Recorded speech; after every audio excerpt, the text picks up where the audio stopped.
Hi, Ray here. I'm glad you could join me for what is going to be actually fireside theater.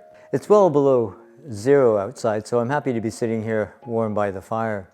Do you have a friend who's had such a great influence on your life that you could say, without that influence, you wouldn't be who you are today? That your life would be markedly different? Tom Hawking is that person in my life. We met in the Columbia Valley of southeastern British Columbia in 1977. The Columbia Valley is part of the amazing geological landform known as the Rocky Mountain Trench that divides the Rockies to the east and the Purcell Mountains to the west. I was a 25-year-old climbing bum. He was 33, a special ed teacher at the high school in Invermere, and a mountaineer in his off time. He and his wife Janice were from Philadelphia, part of the exodus of young Americans to Canada during the Vietnam War.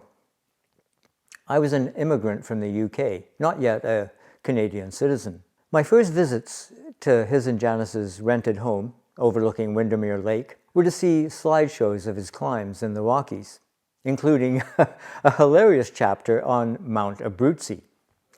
They were there, his team, thinking they were climbing at a difficult technical grade, 5'9" to be precise, only to look up to see this mountain goat standing nonchalantly on a ledge above them. This was one of many entertaining tales in Tom's repertoire, and we'd soon be making more together in the mountains. But not until a year later, when we both found ourselves back on the West Coast in Vancouver. Tom had gone back to university to get his master's.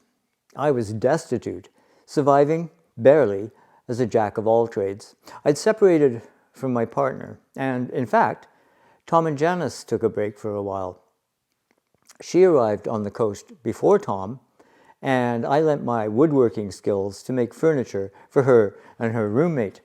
After she and Tom reunited and rented a house in Point Grey, Tom called to tell me about a job posting he'd seen in a bike club newsletter. The job was at an outdoor and bicycle store in the West End. Since I'd worked in the bike trade in my teens and my mountaineering CV was pretty decent with recent ascents in the Purcell's Bugaboo Spires, I landed the job. I rented an apartment downtown, which became my base camp for urban and wilderness adventures.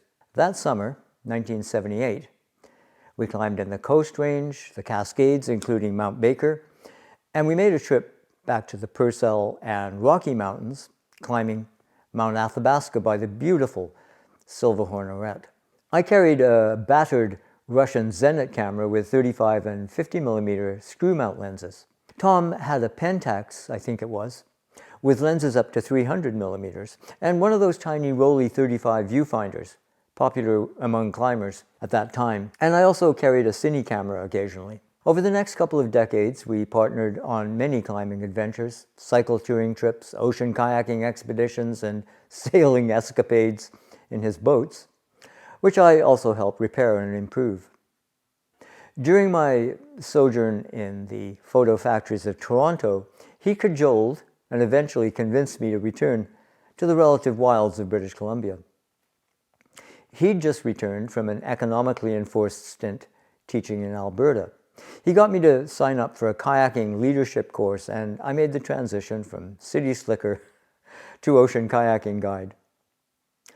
I did that for a season until I got my studio established on the island. That was 1989. I just met my future wife, Amanda, and in 1991, we moved together to Vancouver Island, where Tom and Janice were living. My wife and I hosted his and Janice's 25th wedding anniversary party, and we attended their 50th a couple of years back. So Tom and I had this incredible and indelible influence on one another. I'm confident to say that my somewhat volatile energies, tempered by Tom's more conservative approach, coming, I think, from his stint as a young tank commander in the U.S. Army, made us a great team. Tom died suddenly just before Christmas, on the 20th of December, short of the 45th anniversary of our friendship. For the sake of brevity, and hopefully you're still watching, well, I could regale you for a couple of hours with all the crazy shit we did and survived. But a couple of years ago, Christmas of 2018, I made the following short film / slideshow, and I surprised Tom with it at a Christmas gathering. Remember those before COVID? Anyway, I talked him into meeting up at my brother's place. I made an excuse that we had to tune into a show on the big screen TV, and there it had its premiere, a Boxing Day matinee. Halfway through the show, I looked over to see a tear rolling down Tom's cheek. It was a big hit. We hugged affectionately, just like we did on all those great summits. I've had to replace the original music, Bruce Coburn's Shining Mountain, which Tom used in a multi-projector slideshow in his University of BC days, and Miley Cyrus's It's the Climb, for copyright reasons. But I hope you'll get the idea. Tom dubbed those trips to the Rockies the Perissodactyl, also known as Rhino expeditions. Look out for the poster. The project itself is composed of 2K digitized Super 8 footage and Kodachrome stills.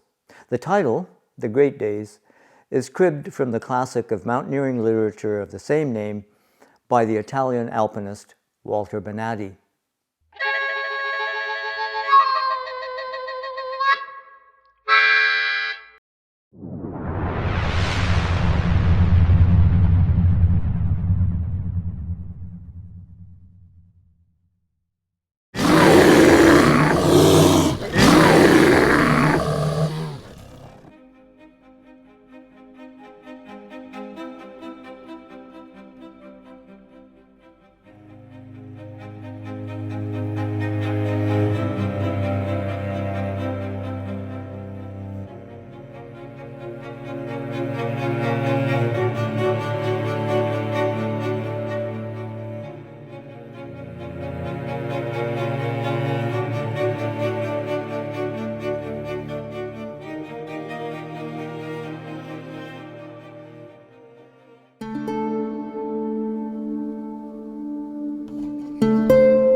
Well, I hope you enjoyed what is now a sort of eulogy to those great days and a great man. Tom even said after watching it, "You can play that at my wake." Tom spent his career as a counseling psychologist helping others. I dare say he helped me through a few rough spots. Our relationship is best illuminated by another film and its main protagonists. Akira Kurosawa's Dersu Uzala, which Tom and I first saw at a film festival at the University of BC, I think it was. The 1975 Russian-Japanese collaboration tells the compelling story of the Nanai hunter Dersu and Russian explorer Vladimir Arsenyev. They met during one of Arsenyev's expeditions, and Dersu became his guide in the wilderness of eastern Siberia.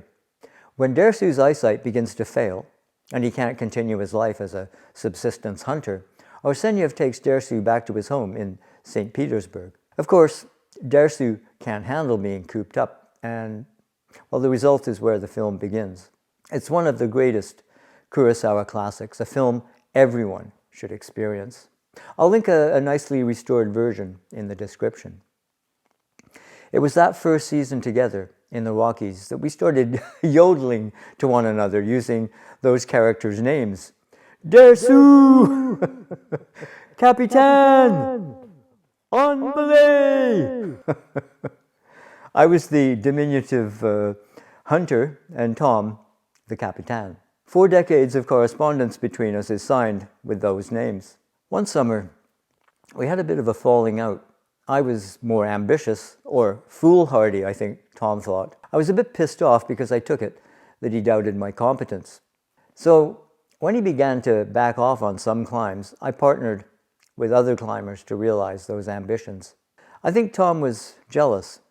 He actually abandoned right in the middle of an expedition, leaving a breakup note on the tent, while I was off bagging a peak with another chap. I remember writing a poem at the end of that summer with the double entendre ending, "Tom, our affair is on the rocks." A few years later, when I'd had my fill of adrenaline and danger and death in the mountains, Tom and I reunited on the ocean, perhaps a no less perilous pursuit in kayaks and yachts. We both got into marathon cycling, and Tom rode the 1999 edition of Paris-Brest-Paris. Since I'd moved to southern Vancouver Island, our visits were less common, but we always tried to get together, especially for Christmas, until this year, when the pandemic kept us apart, both of us no doubt in the more high-risk category, given our age. Over the years, we kept in constant contact via snail mail. I have bundles of letters, including those to me in Toronto, where he questioned my decision to imprison myself among skyscrapers and subway stations. Then, with the advent of email, we kept in constant contact, exchanging letters containing our own comedic jargon and misspellings, right up until the last day of this November, an email I answered, but didn't receive a reply to. I helped him set up a blog a few years back to share what he called his rambles, great stories from his army days stationed in Germany, his first travels in Canada in a Volkswagen minibus, hand-painted battleship gray with a Che Guevara-style raised fist daubed on the front. He had a wicked sense of humor, right up until the end. His daughter told me he used his last words to make light of his situation. I think it's rare to meet a true soulmate kind of friend, one with whom you can weather disagreement and separation, yet with whom you can remain united in the essentials. Tom was such a friend to me, and there's no replacing that relationship. There's a void now in my heart, enlarging the one left by the loss of another climbing partner, Brian Beard, more than 20 years ago. I'm sure that the bonds formed in the mountains are very much like those brothers-in-arms bonds in military relationships. I mean, we literally faced life and death situations together. As mountaineers, you do all you can to avoid danger, but it happens nonetheless. You end up in the middle of avalanche-prone slopes. The sun hits a face earlier than expected, and you find yourself dodging rock missiles the size of grapefruit. Tom used to race cars in his youth, and on climbs, he was fond of repeating the dictum, "When the flag drops, the bullshit stops." To my knowledge, all Tom's stories were legit. He was a straight shooter. That was one of the virtues that meant we hit it off, right from the first time we met. Truth is the foundation of strength. And when you know where you stand, no bullshit, you can take the next step based on that footing. And now I venture on without my buddy, but I'll treasure all the memories we created together. It's interesting to think how our stories, our lives, affect our friends and acquaintances. I might wonder what effect these online stories might have. Well, I hope you take away a bit of the light that Tom projected into the world. So should all acquaintance be forgotten and never brought to mind? Should all acquaintance be forgotten and days of auld lang syne? Never, I say. So take care of yourselves. Cheers. And we'll see you later in 2022.